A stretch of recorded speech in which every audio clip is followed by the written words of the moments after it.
In the wake of the financial collapse and the crackdown on Occupy, people are losing their homes, crippled with debt, and income inequality is at a record high. And the bankers responsible for the downward spiral? Well, despite them not being held accountable whatsoever, they actually think they're being treated unfairly. In fact, billionaire vulture capitalist Tom Perkins recently went as far as saying that the 1% are being persecuted the same way Jews were in Nazi Germany. But when they're not crying about their plight in life, they're secretly fraternizing. They get together to dress in drag, spew homophobic slurs, and laugh about how untouchable they are. Yes, Wall Street billionaires have a secret fraternity called Kappa Beta Phi. That's pretty much the East Coast equivalent of Bohemian Grove, except here, they aren't burning child effigies in front of giant stone owls just yet. And we know this only because a New York Magazine reporter named Kevin Roose snuck into the Kappa Beta Phi's black tie induction ceremony back in 2012. According to Roose, the secret fraternity was founded at the beginning of the Great Depression. The members include high-profile elites such as corporate restructuring guru Wilbur Ross, former mayor of New York City Michael Bloomberg, former New Jersey Governor John Corzine, architect Ellen Greenberg, former Bank of America Global Wealth President Sally Krawcheck, and then Citigroup CEO Vikram Pandit, and we can't leave out BlackRock CEO Larry Fink. As Roose sulked in the back of the room, attempting to be as innocuous as possible, he witnessed bizarre displays such as Wall Street execs fancying themselves as stand-up comedians and performing Weird Al Yankovic-style song parodies. Incorporating Occupy slogans into their rituals and seriously riffing on how the 1% is now a target is something relatively new for these people. But the curious spectacle of male-only rich boy clubs wearing drag is nothing new, nor is the fact that the Uber elite congregate in many secret societies to celebrate their own power. And nothing exemplifies this attitude more than Yale's Skull and Bones Club, a 172-year-old organization that seeks to get its members into positions of power. During the 2004 elections, it came out that Bush and his opponent Kerry both were members of Skull and Bones, the most exclusive fraternity in America.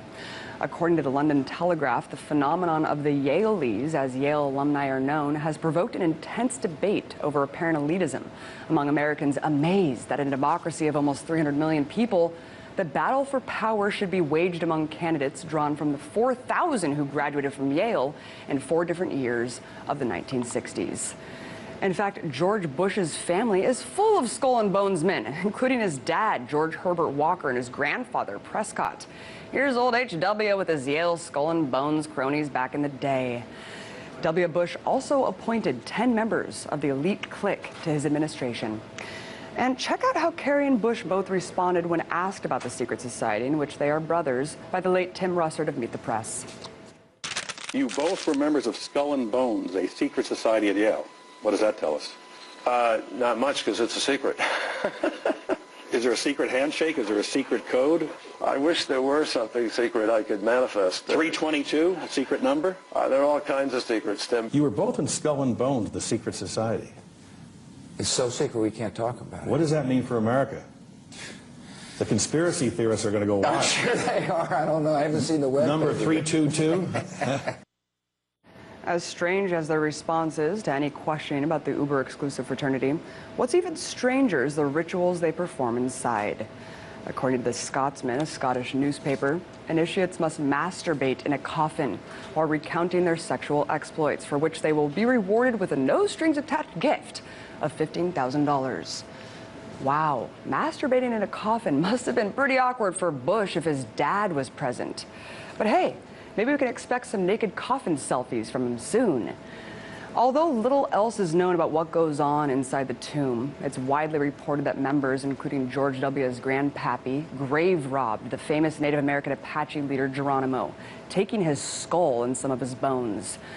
As if the Trail of Tears and genocide of Native Americans wasn't offensive enough, these rich mofos actually have bragged about desecrating his grave and doing God knows what with his skull. Vile. Sadly, the descendants of Geronimo have been trying to get his remains back for years and have actually filed a lawsuit against Skull and Bones on the 100th anniversary of his death. But the appeal fell on deaf ears and Skull and Bones came out victorious. According to Yale Daily News, officials cannot be forced to permit Geronimo's descendants to remove his remains and relocate them. because apparently it's perfectly okay to steal dead bodies as long as you never give them back.